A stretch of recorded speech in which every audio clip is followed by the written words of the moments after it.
এটা সাধু কথা দুটা বান্দৰ গছৰ ডালত বহি আছে এটা দুইটা বান্দৰ বহি আছে আকাশবাণী শুনিছে হঠাৎ আকাশবাণী শুনিছে যে এই তলত এটা খাল আছিল এই খালটো যেটো বান্দৰ জপিয়াই দিব সেই বান্দৰটো ৰজা হ'ব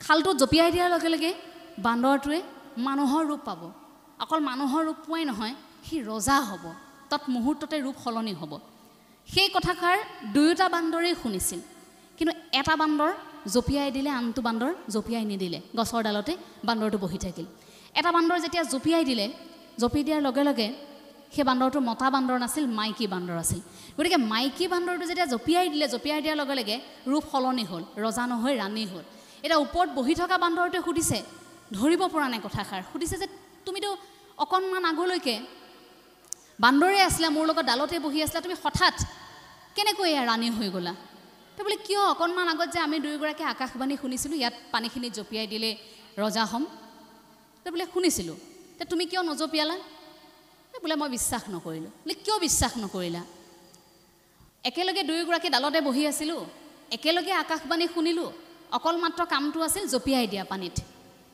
আৰু মই ভাবিলোঁ এই প্ৰত্যাহ্বানটো গ্ৰহণ কৰোঁ সেইবাবে মই জপিয়াই দিলোঁ কিন্তু তুমি নজপিয়ালা তেতিয়া সেই বান্দৰটোৱে কৈছে মই কথাষাৰ মিছা বুলি ভাবিলোঁ হাঁহি হাঁহি সেই ৰাণী হোৱা বান্দৰটোৱে আকৌ উত্তৰ দিছে যে ঠিক আছে তুমি নজপিয়ালা বাৰু বিশ্বাস নকৰিলা কিন্তু নজপিয়ালেও তুমি চেষ্টাটো কৰি চাব পাৰিলাহেঁতেন যে তুমি এনেকৈতো আকাশবাণীটো কৰা হোৱা নাছিল যে তুমি যদি জপিয়াই নিদিয়া বা তুমি পানীত পৰা ঠিক আছে তুমি জপিয়ালা তুমি পানীত পৰিলা তুমি ৰজা নহলা তুমি অন্য জন্তু হৈ যাবা এই কথাটোতো আকাশবাণীত কোৱা হোৱা নাছিল তুমিতো বান্দৰেই হৈ থাকিবা গতিকে বান্দৰেই যিহেতু হৈ আছা গতিকে অকণমান পানীত জাপ দিয়াত অসুবিধা ক'ত আছিল তুমি সেই প্ৰত্যাহ্বানটো কিয় নললা সেই কথাষাৰ সেই বান্দৰটোৱে তেতিয়া স্বীকাৰ কৰিছে অন্ততঃ অকণমান সময় ধৈৰ্য ধৰি যদি এবাৰ জাপ মাৰি চালেহেঁতেন তেতিয়া অন্ততঃ তেওঁ সেই বান্দৰৰ পৰা ৰজাৰ ৰূপ পালেহেঁতেন কাল্পনিক কথা কিন্তু সেই প্ৰত্যাহ্বানটো আপোনাৰ মোৰ জীৱনত প্ৰত্যেক মুহূৰ্তত আহি থাকে আমি ৰিস্ক যাক প্ৰত্যাহ্বান বুলি আমি ভাবোঁ যে আমি সেইটো ল'বলৈ আগবাঢ়ি নাযাওঁ ক'ৰবাত এনেকুৱা লাগে যে কথাখিনি যদি মিছা হয় এইখিনি যদি গ্ৰহণ কৰোঁ যদি মিছা হয় তেন্তে মই বিফল হ'ম গতিকে মই চেষ্টা কৰি নোচোৱাই ভাল সেইবাবে সেই বান্দৰটোৰ দৰে কেতিয়াবা হয়তো আমিও জাপ নমৰাকৈ তেনেকৈ ৰৈ দিছোঁ দূৰৰ পৰা আমি সমালোচনা কৰিছোঁ যে কথাখিনি মিছা হ'ব বুলি মই ভাবিছিলোঁ গতিকে মই কামটোলৈ আগবাঢ়ি নগ'লোঁ সেই বুলি ভাবি পিছ হুহুকা মাৰি দিয়ে অৰ্থাৎ সেই প্ৰত্যাহ্বানটো সামৰি লোৱাৰ বা খামুচি ধৰাৰ সাহসখিনি মনুষ্যৰ বুকুৰ পৰা লাহে লাহে নোহোৱা হয় সেইটো আমি প্ৰত্যেকটো খোজত হয়তো ঈশ্বৰৰ পৰা শিকিবলগীয়া আছে বুলি আমি অনুভৱ কৰোঁ গৌতম বুদ্ধৰ ওচৰলৈ এগৰাকী গৈছে যে তেওঁ বিফল তেওঁ কৈছে যে মই কিয় বিফল কিছু লোকে কেৱল কিয় সফলতা অৰ্জন কৰে কিন্তু মই যে প্ৰত্যেক খোজতে বিফল হওঁ মোৰ এনেকুৱা কিয় বিফলতা আছে মোৰ সৃষ্টিশীলতাক মই কিয় আগুৱাই আনিব নোৱাৰোঁ প্ৰত্যেক মুহূৰ্তত মই বিফল হওঁ এতিয়া গৌতম বুদ্ধই কৈছে তোমাক এটা কাহিনী শুনাওঁ তুমি কাহিনীটো শুনি যোৱা বোলে কাহিনীটো কৈ গৈছে তেতিয়া গৌতম বুদ্ধই কাহিনীটো এনেধৰণৰ আছিল এজন ৰজা খুব প্ৰবল পৰাক্ৰমী ৰজাই যুদ্ধ কৰি থাকোঁতেই সেইদিনাই হঠাৎ তেওঁৰ মুখমণ্ডলৰ এটা অংশ যুদ্ধত ক্ষতি হ'ল জুয়ে পুৰিলে এটা অংশ তেওঁ জুয়ে পুৰিলে আৰু দেখিলে যে এটা ভৰিও কিছু মুহূৰ্তৰ পাছত বিকল হৈ আহিছে লাহে লাহে যুদ্ধ জয়ী হ'ল কিন্তু ৰজাৰ সেই কুৎসিত চেহেৰাটো তেনেকৈ ৰৈ গ'ল আৰু এখন ভৰি তেনেকৈ থাকিল এতিয়া ৰজাৰ এটা চিন্তা আছিল যে মোৰ পূৰ্বপুৰুষসকলৰ আলোকচিত্ৰ মই যেতিয়াই দেখোঁ তেতিয়াই নতুন প্ৰজন্মই হয়তো গৌৰৱ কৰি কয় বা আমিবোৰে গৌৰৱ কৰি কৈছিলোঁ যে এইজন আমাৰ ৰজা আছিল দেখিবলৈ খুব ধুনীয়া প্ৰবল পৰাক্ৰমী আছিল কিন্তু মোৰ ছবিখন যেতিয়া কোনোৱে আঁকিব যেতিয়া আঁৰি থ'ব এইসকল পূৰ্বপুৰুষৰ সৈতে মোৰ ছবিখন যেতিয়া তাত থাকিব তেতিয়া মোক কেনেকুৱা দেখিব মই ইমান কুৎসিত আছিলোঁ মানুহেতো বা নতুনখিনিয়ে বা এই ৰাজসভাত যিয়ে প্ৰৱেশ কৰে তেওঁলোকে ভাবিব যে আমাৰ ৰজা দেখিবলৈ খুব কুৎসিত আছিল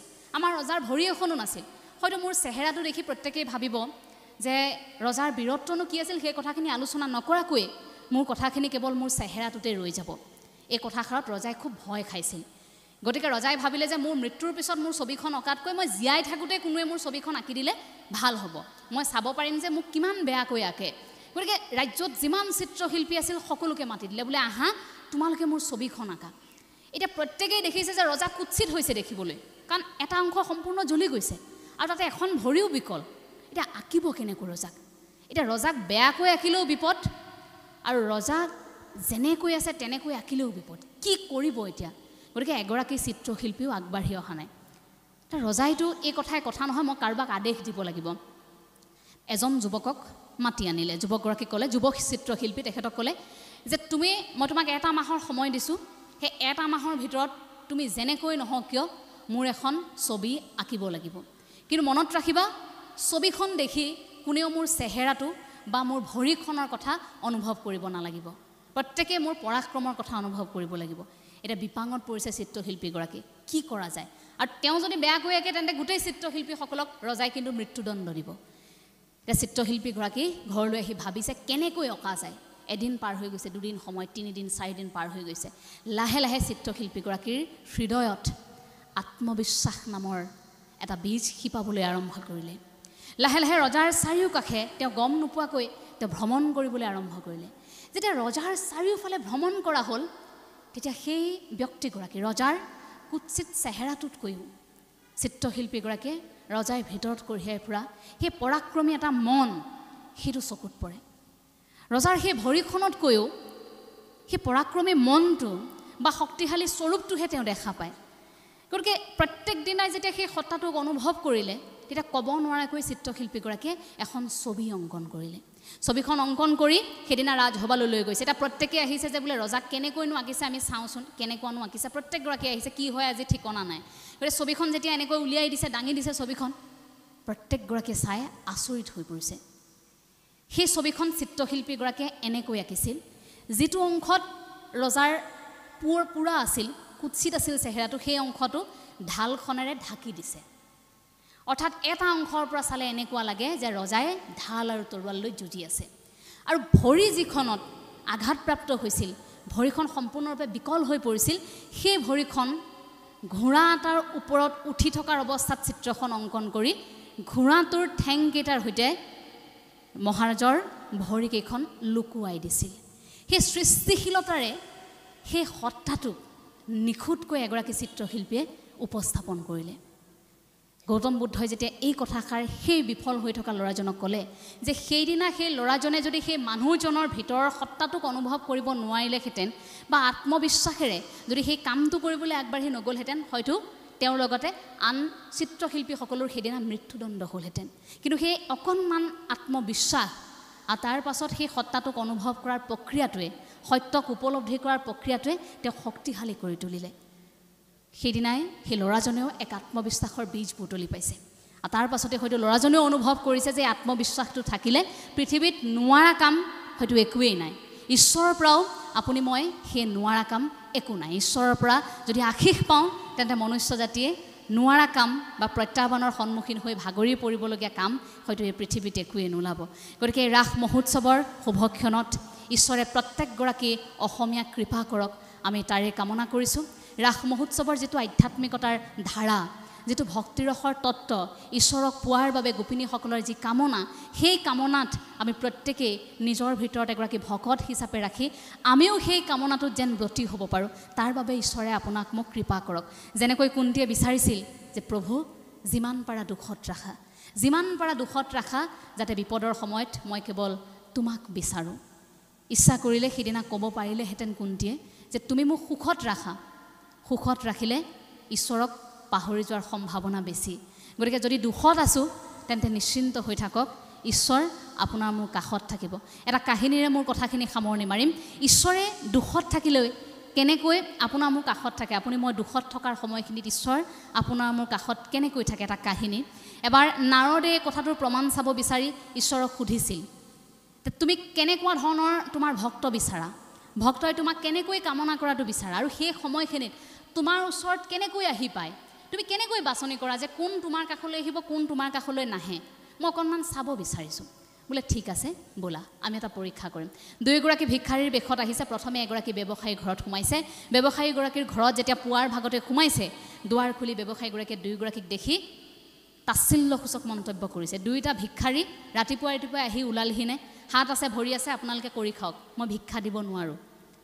এই বুলি যেতিয়া কৈছে, নাৰদে আচৰিত হৈছে যে ইটো পালে আজি, এওঁতো গমেই পোৱা নাই যে আমি কোন হয়, গতিকে এওঁকতো আজি দিব ঈশ্বৰে, মনতে ভাবিছে ঈশ্বৰেতো এওঁক আজি দিব।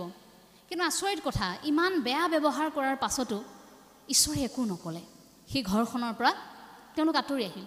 কিছু দূৰ গৈ আৰু এখন ঘৰত সোমাল, যিখন ঘৰত এগৰাকী বৃদ্ধা আছিল। সেই বৃদ্ধাগৰাকীৰ এজনী গাইৰ বাহিৰে একোৱেই নাই। সেই গাইজনীৰ গাখীৰ বিক্ৰী কৰিয়ে যেনে তেনে তেওঁ ঘৰখন চলাই থাকে। তাৰ পাছত সেই সময়খিনিত সেই ঘৰখনত যেতিয়া ভিক্ষাৰ ৰূপত গৈ থকা ভগৱান শ্ৰীকৃষ্ণ আৰু নাৰদ তাত উপস্থিত হৈছিল, তেওঁলোকক দেখা পাই আঠে বেঠে ভিতৰলৈ মাতি আনিছে। বোলে আহক, আপোনালোক আহিল, সেৱা লৈছে। বোলে কি কৰিম কওকচোন? বোলে আমি বৰ ভোকত আছোঁ, কিবা এটা খাবলৈ দিয়ক। তেতিয়া তেখেতে কৈছে যে মোৰ ঘৰততো কেৱল গাখীৰ বাহিৰে এতিয়া একোৱেই নাই খাবলৈ, মই অকণমান গাখীৰ আপোনালোকক আনি দিব পাৰিম। তো বোলে ঠিক আছে, অকণমান গাখীৰকে দিয়ক। এতিয়া তেখেত লৰ মাৰি গৈছে, কিন্তু যিখিনি গাখীৰ সেইদিনা যদি তেখেতসকলক দি দিয়ে, তেওঁৰ বাবে খাবলৈও নাথাকিব আৰু বিক্ৰী কৰিবলৈ নাথাকিব আৰু ঘৰখন চলিব নোৱাৰিব। কিন্তু তেনে অৱস্থাতো সেইখিনি কথা তেওঁ নাভাবি দৌৰ মাৰি ভিতৰলৈ গৈ গাখীৰ আনি দিছে দুয়োগৰাকীক। দুয়োগৰাকীয়ে গাখীৰ খাই ঘৰখনৰ পৰা ওলাইছে। এতিয়া নাৰদে ভাবিছে এওঁকতো ঈশ্বৰে আশীৰ্বাদ দিবই, কিন্তু কিছু দূৰ আহি ঈশ্বৰে কি কৰিছে গম পায়নে? কিছু দূৰ আহি উলটি সেই ঘৰখনলৈ চাই কৈছে, তোমাৰ গাইজনী সোনকালে মৰি থাকক। এতিয়া নাৰদ আচৰিত হৈছে, প্ৰথম ব্যৱসায়ীগৰাকীয়ে তোমাক ইমান বেয়া ব্যৱহাৰ কৰিলে প্ৰভু, তুমি তেওঁক একো নকলা, আমাক ইমান অপমান কৰিলে, ভিক্ষাৰী বুলি আমাক তাচ্ছিল্য কৰিলে, আমাক একোৱেই নিদিলে, অথচ তেওঁ দিব পৰা ক্ষমতা বহুখিনি আছিল। যিগৰাকী মানুহৰ নাই, অথচ তেনেকৈ আমাক অকণমান কিবা এটা খুৱাই পঠিয়াইছে, সেইগৰাকীৰ পৰাও তুমি এই কাঢ়ি আনিব বিচাৰিছা, তুমি গাইজনী মৰি থাকক বুলি কিয় ক'লা? তেতিয়া ঈশ্বৰে হাঁহি মাৰি কৈছে যে গাইজনী যদি জীয়াই থাকে, তেনে গাইজনীৰ সৈতে এই আইমাতৃগৰাকীৰ সম্পৰ্কটো আৰু শক্তিশালী হ'ব। আৰু মৃত্যুৰ সময়ছোৱাটো যেতিয়া গাইজনী এৰি তেওঁৰ মৃত্যু হ'ব লগা হ'ব, তেতিয়া শেষ মুহূৰ্তটো মোৰ গাইজনীৰ কি হ'ব, গাইজনীৰ কি হ'ব, এই চিন্তাটোতে তেওঁ মৃত্যু হ'ব। নিজৰ জীৱনৰ পৰা ভাল লগা সেই সম্পদটো যেতিয়া ঈশ্বৰে লৈ যাব, তাৰ পাছত তেওঁ সম্পৰ্কটো কাৰ সৈতে বেছি হ'ব? স্বাভাৱিকতে ঈশ্বৰৰ সৈতে। গতিকে গাইজনীক ইমান ভাল পোৱাৰ পিছতো ঈশ্বৰে সেইবাবে আগতীয়াকৈ লৈ গৈছে, যাতে শেষ মুহূৰ্তলৈকে ঈশ্বৰৰ নাম লৈ থাকিব পাৰে। ঈশ্বৰে সেইটো বিচাৰিছে যে বাহ্যিক সা সম্পত্তিবোৰতকৈ তুমি যাক কামনা কৰিব লাগে, অৰ্থাৎ মোক তুমি যি কামনা কৰিব লাগে সৎভকতিৰে, তুমি তেনেকৈ কামনা কৰা, তুমি তেনেকৈ শ্ৰদ্ধা কৰা, তুমি ঈশ্বৰক তেনেকৈ বিচৰা, তেতিয়াহে তোমাৰ মৃত্যুৰ পাছত সেই আত্মাৰ পৰমাত্মাৰ মিলন হ'ব। সেইবাবে আগতীয়াকৈ গাইজনীক লৈ গৈছিল। আপোনাৰ মোৰ জীৱনৰ পৰাও কেতিয়াবা বহু ভাল লগা কিবা এটা নোহোৱা হৈ যায়, তেতিয়া আমি ঈশ্বৰক দুখ দিওঁ, কিন্তু লাহে লাহে আমি ক'ব নোৱাৰাকৈ সেই সম্পদৰ প্ৰতি, মানুহৰ প্ৰতি আপোনাৰ মোৰ সম্পৰ্কটো গাঢ় হৈ পৰে। কিন্তু অকলেই আহিছোঁ, অকলেই যাব লাগিব, যাত্ৰাটো ঈশ্বৰৰ ওচৰলৈ, এয়া আপুনি মই মাত্ৰ সহযাত্ৰীহে। গতিকে ঈশ্বৰৰ ওচৰতেই যাতে আপোনাৰ জন্মৰ পৰা মৃত্যুলৈকে এটা সম্পৰ্ক শক্তিশালী হৈ থাকে, তাৰ বাবে ঈশ্বৰে সময়ে সময়ে এটা দুই এটা সম্পদ আপোনাৰ মোৰ পৰা নি আপোনাক মোক পৰীক্ষা কৰে। আপুনি মই কিমান বিফল হৈছোঁ, কিমান সফল হৈছোঁ। আপোনাৰ মোৰ পৰা কাঢ়ি নিয়াৰ লগে লগে আপুনি মই ঈশ্বৰৰ ওপৰত আক্ষেপ, ঈশ্বৰৰ ওপৰত অভিশাপ, আনকি এনেকৈ কৈছোঁ যে তোমাক আজিৰ পৰা বিশ্বাসেই নকৰোঁ প্ৰভু, তুমি নায়েই, তোমাক কামনাই নকৰোঁ আজিৰ পৰা, এনেকৈও আমি ক'ব নোৱাৰাকৈ আমাৰ হৃদয়ৰ পৰা ঈশ্বৰৰ প্ৰতি সেই কথাবোৰ আপুনি ওলাই যায়, আপুনি মই যেতিয়া কষ্ট পাওঁ। কিন্তু ঈশ্বৰে আচলতে সেইখিনিৰ এটা পৰীক্ষা লয়। গতিকে তেনে পৰীক্ষাত প্ৰত্যেকগৰাকী মনুষ্য উত্তীৰ্ণ হওক, 100% উত্তীৰ্ণ হওক, আমি তাৰেই কামনা কৰিছোঁ। অসমৰ পৰিৱেশ পৰিস্থিতি অত্যন্ত জটিল। এই সময়ছোৱাত আমি প্ৰত্যেকেই জানো যে আমি আমাৰ প্ৰিয় শিল্পীগৰাকীক, প্ৰাণৰ সম্পদক আমি হেৰুৱাইছোঁ। গতিকে এই সময়ছোৱাত আপুনি মই প্ৰত্যেকেই শোকস্তব্ধ। ঈশ্বৰৰ ওচৰত কামনা কৰিছোঁ যাতে আমাৰ প্ৰাণৰ শিল্পীগৰাকীয়ে ন্যায় পায়। আজিও দেখিছোঁ যে আধ্যাত্মিকতাৰ এটা অনুষ্ঠান, এই ৰাস মহোৎসৱৰ 100 বছৰীয়া জয়ন্তীটো আজিৰ সময়খিনিত আপোনাৰ সবে যেনেকৈ উলহ মালহ কৰিব লাগিছিল, সেই উলহ মালহ হয়তো সৰ্বস্ব উজাৰি কৰিব পৰা নাই, কাৰণ বুকুৰ একোণত সেই বিষ আপোনালোকে কঢ়িয়াই ফুৰিছে। সেয়া আলোকচিত্ৰ আছে পিছফালে, মই দেখিছোঁ আমাৰ প্ৰাণৰ শিল্পীগৰাকীৰ। গতিকে এই ঠাইখিনিতো সেই সত্তাটিক আপোনালোকে জীয়াই ৰাখিবলৈ চেষ্টা কৰিছে। এতিয়া অসমীয়াৰ প্ৰধান কৰ্তব্যই সেই হ'ব যে জুবিন গাৰ্গৰ সেই সত্তাক যাতে আমি অসমৰ ভূমিত আজীৱন জীয়াই ৰাখিব পাৰোঁ। আমি আৱেগিক হৈ দুটা দিনত যদি আমি পাহৰি যাওঁ, তেন্তে আমাৰ আহিবলগীয়া প্ৰজন্মই আপোনাক মোক ক্ষমা নকৰিব। গতিকে আমাৰ যিটো দায়িত্ব আৰু কৰ্তব্য আমি ভাবোঁ, প্ৰত্যেক মুহূৰ্তত সেই দায়িত্ব কৰ্তব্য অসমীয়াই এতিয়া পালন কৰিব লাগিব গতিকে এইখিনি সময়ত ঈশ্বৰকো সেইটোৱেই কামনা কৰিছোঁ কেৱল বাতৰি যেতিয়াই পঢ়োঁ সেইটোৱেই কামনা কৰোঁ যে প্ৰভু তুমি যিখিনি কৰিলা প্ৰভু এতিয়াও তুমি যিখিনি বিচাৰ কৰিছা তুমি শুদ্ধ বিচাৰ কৰিবা আমি অন্তত ঈশ্বৰৰ ওপৰত বিশ্বাস ৰাখোঁ গতিকে ঈশ্বৰৰ ওপৰত বিশ্বাস ৰখা এই অসমীয়াই এতিয়া ঈশ্বৰৰ ওচৰত সেইটো কামনা কৰিছে যাতে আমাৰ প্ৰাণৰ শিল্পীগৰাকীয়ে ন্যায় পায় আপোনালোক প্ৰত্যেকগৰাকী কুশলে থাকক হৃদয়ত ঈশ্বৰক কঢ়িয়াই ফুৰা অসমীয়া অধিক শক্তিশালী হৈ থাকক কাৰণ আহিবলগীয়া এইখন যুঁজেই নহয় আৰু যুঁজ আছে প্ৰত্যেকখন যুঁজত অসমীয়া জয়ী হ'ব লাগিব সেইটো প্ৰত্যেকৰে বুকুত গুজি থাকিব লাগিব সেই কথাটো কাৰণ আমি অকলশৰীয়া কোনোৱেই নহয় আমি এক হৈ থাকিব লাগিব বুলি গুৰুজনাই সেই তেতিয়া কৈ থৈ গৈছিল এতিয়াও আমি সেই শিপাডালকেই ধৰি আছোঁ